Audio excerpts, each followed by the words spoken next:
glad that you joined us tonight. My name is Nicole Stutzman. I work here at the museum.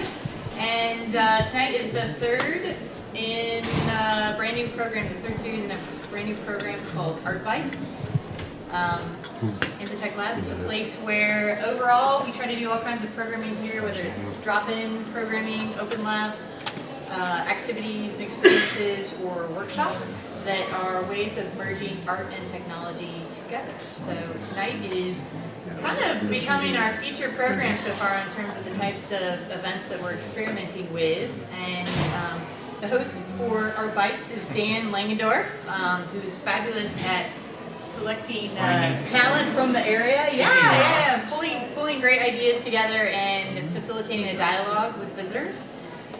I'm going to make a quick pitch for a contest that we have going on, Make Space for Artists, Design a Studio. After this program, if you'd like to stick around, I'll be showing some people a little bit about Google SketchUp if you're not familiar with that program. But we have a contest that's going on until February 12th where we're inviting the community to design a studio for an artist of any kind. Digital artist, dancer, musician, you name it. And February 12th, we're going to collect all the submissions, have a jury look at those submissions, and award a $500 cash prize to the first place winner, $200 to the second place, and $100 to the third place. And I don't have a lot of submissions yet, so your chances are good if you'd like to enter the contest. But I'll be around, I'll be in the back if you'd like to find out anything about the Tech Lab programs, or if you'd like to come present at one of the upcoming Art Bites, speak to Dan. And without further ado, Dan.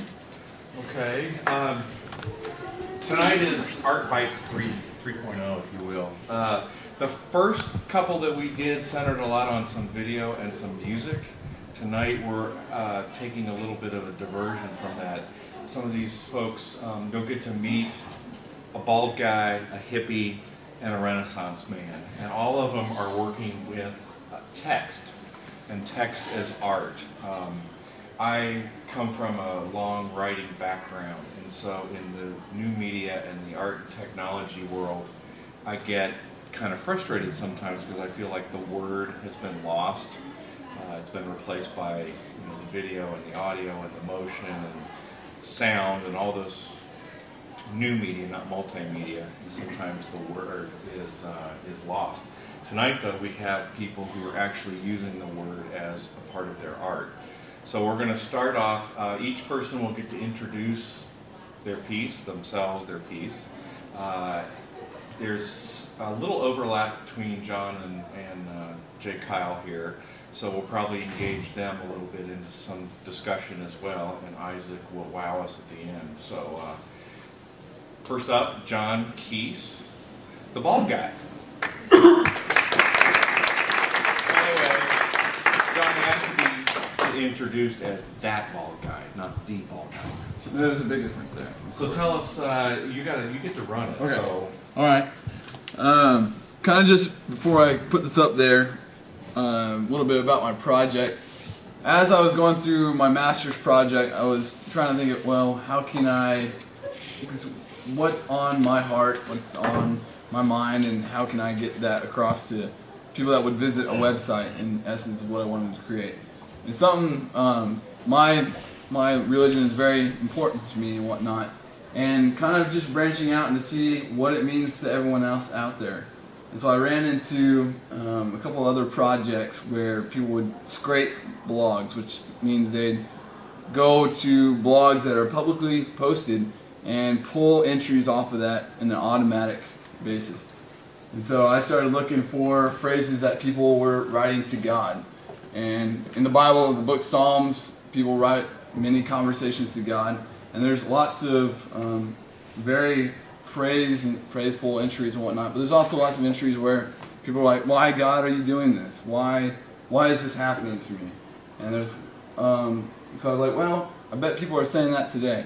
And so my theory was that in the same way people back 3,000, whatever, how many years ago, people were writing their thoughts to God in whatever form that may be, and they're now doing it again, yet the medium has changed. Now they're doing it on their blogs.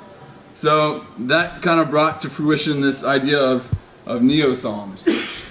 And so what I did is, through a programmatic nature, I go out look for phrases. As you can see, the phrases are usually going to be bolded right here. So for example, the phrase there is, I thought God. So I go out using Google blog search for that phrase, I thought God.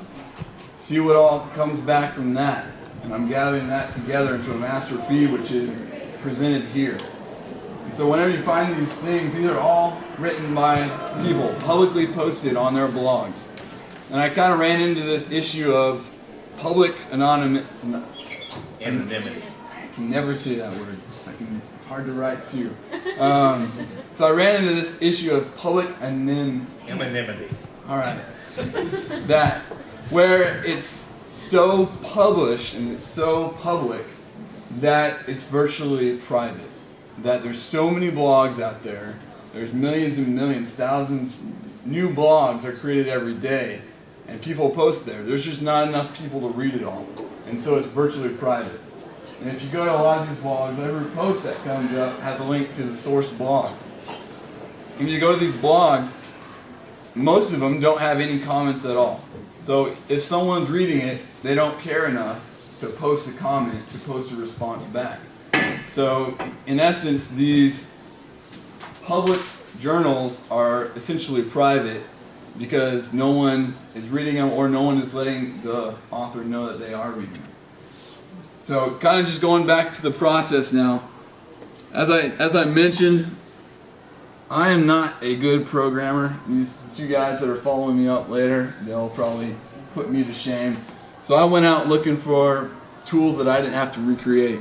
Google blog search, as you guys know. This is how I found the phrases. For example, God forgets me. Put it in quotation marks, it'll find that exact phrase. These are all recent blog postings where that is placed. So I went out there, created an RSS feed for every single one of these searches. So after you get that search, you can break it down just to the text, strip away everything else. So this is an RSS feed. This is, in essence, every blog that's out there has an RSS feed that automatically updates. So this is an RSS feed for this search. So I gathered together a list of all the terms I wanted to search for, all the phrases I wanted to search for. Gathered together those into another master feed. And now you can start to, this is a simple pipe. Yahoo Pipes is a visual kind of code framework.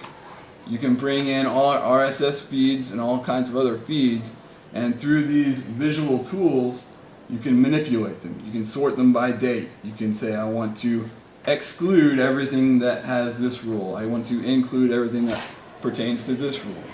And so with that, I sorted all of them and also broke them up into 4 other feeds for efficiency's sake.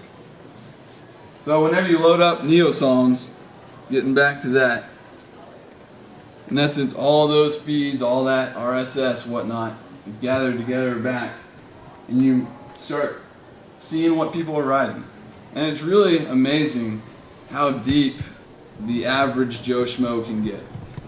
You would think, well, we're not all great writers, and we're not all, I guess, I can't remember all the great writers you were telling me about, Dan, but we don't have formal training in it. But yet, when people are experiencing intense emotion, whether it be, wow, that was awesome, or, oh my goodness, what happened?